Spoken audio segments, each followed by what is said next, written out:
আসসালামু আলাইকুম, আপনাদের সবাইকে সাথিল হেসের ঘরে স্বাগতম। আজকে দেখাবো খেসারির ডাল দিয়ে সজনে ডাঁটার একটা রান্না। এখানে আমি পরিমাণ মতো খেসারির ডালগুলো ঢেলে নিচ্ছি। দেখুন, এগুলো হলো আমাদের খেসারির ডাউল। ডালটা সুন্দর করে আমি 2 থেকে 3 বার ধুয়ে নেব পানি দিয়ে। কিছুক্ষণ ভিজিয়ে রেখে 2 থেকে 3 বার পানি দিয়ে সুন্দর করে ধুয়ে নেব। অন্য একটা দিকে আমি কড়াইতে দিয়ে দিয়েছি পানিটা হালকা একটু গরম যখন হয়ে আসবে তখন আমি দিয়ে দেব ডালগুলো। এই যে দেখুন, পানিটা আমার হালকা গরম হয়ে গেছে, তখন আমি ডালগুলো পানির মধ্যে ঢেলে দিলাম। দিয়ে দিলাম কাঁচামরিচ আর 2টা পেঁয়াজ। আমার মরিচগুলো আবার একটু কাঁচা পাকা হয়ে গেছিলো। কাঁচামরিচ দিয়ে পেঁয়াজ দিয়ে সিদ্ধ দিব। এখানে আমার সজনে ডাঁটাগুলো আমি কাটিয়ে ধুয়ে রেখে দিয়েছি। কাটিয়ে রাখছিলাম আগে থেকেই, এখন ধুয়ে রাখলাম, ধুয়ে রেখে দেব। তারপরে যখন ডালটা ফুটে যাবে, দেখুন আমি 5 মিনিট পরে দিয়ে দিলাম ডালে 2টা তেজপাতা ফুটানোর সময় ডালে দিলে ডালের বেশ একটা সুন্দর স্মেল হয়। 10 মিনিট পরে দেখুন আমার ডালটা সুন্দর ফুটে গেছে, ডালের পানি শুকায় গেছে। এখন আমি ডালটা একটা ঘুটনির সাহায্যে ডালটা একটু ঘুটে নেব। ডালটা ভালো করে সুন্দর করে ঘুটে নেব, যাতে ডালটা একেবারে মোলাম হয়ে যায়।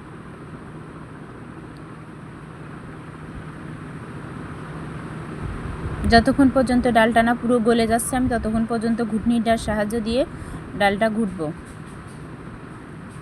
ডালটা ঘুটার এক পর্যায়ে ডালটা আমার বেশ একটু কড়াইতে লেগে যাচ্ছিলো, এই জন্য আমি হালকা একটু পানি দিলাম।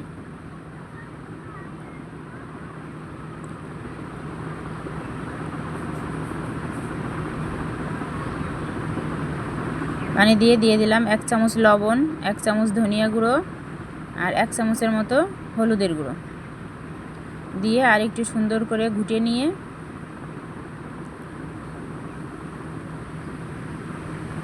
দিয়ে দেবো গরম পানি, কুসুম গরম পানি। পানিটা আমি আগে থেকেই গরম করে রাখছিলাম।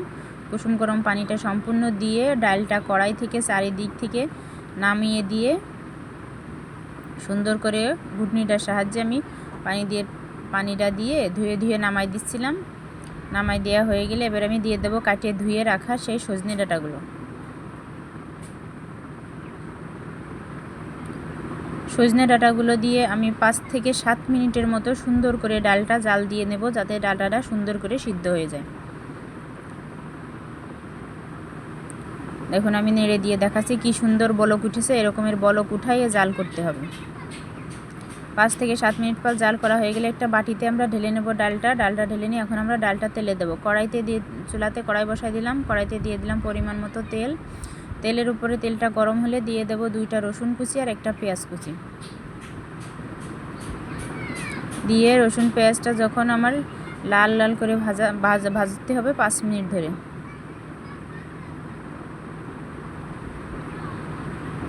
ভাজা হয়ে গেছে, দিয়ে দিলাম 5 ফোড়ন, দিয়ে দিলাম আস্ত জিরে, তেজপাতা আমার আগে থেকে দেয়া আছে। এবার আমি ডালটা ঢেলে দিলাম। ঘুটনিটার সাহায্যে ডালটা উঠিয়ে ঢেলে দিলাম। দিয়ে এবার আমি পুরো বাটি ধরে ডালটা ঢেলে দেব।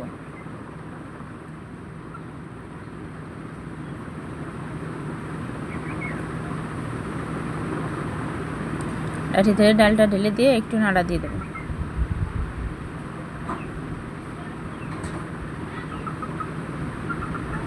ডালা দিয়ে আরও 5 থেকে 7 মিনিটের মতো সুন্দর করে জাল করে নেব। নিয়ে জাল দেওয়া হয়ে গেলে একটু লবণ চেখে দেখে তারপরে নামিয়ে নেব। লবণ ঝাল সব ঠিকঠাক আছে, এখন আমি বাটিতে ঢেলে নেব। রেসিপিটা যদি আমার ভালো লেগে থাকে তাহলে অবশ্যই লাইক, কমেন্ট, শেয়ার করবেন আর অবশ্যই আমার চ্যানেলটাকে সাবস্ক্রাইব করে পাশে থাকবেন। ধন্যবাদ সবাই আমার রেসিপিটা দেখার জন্য। আর অবশ্যই বাড়িতে রেসিপিটা একবার ট্রাই করে দেখবেন, খেসারির ডাল দিয়ে সজনে ডাঁটা। ধন্যবাদ সবাইকে।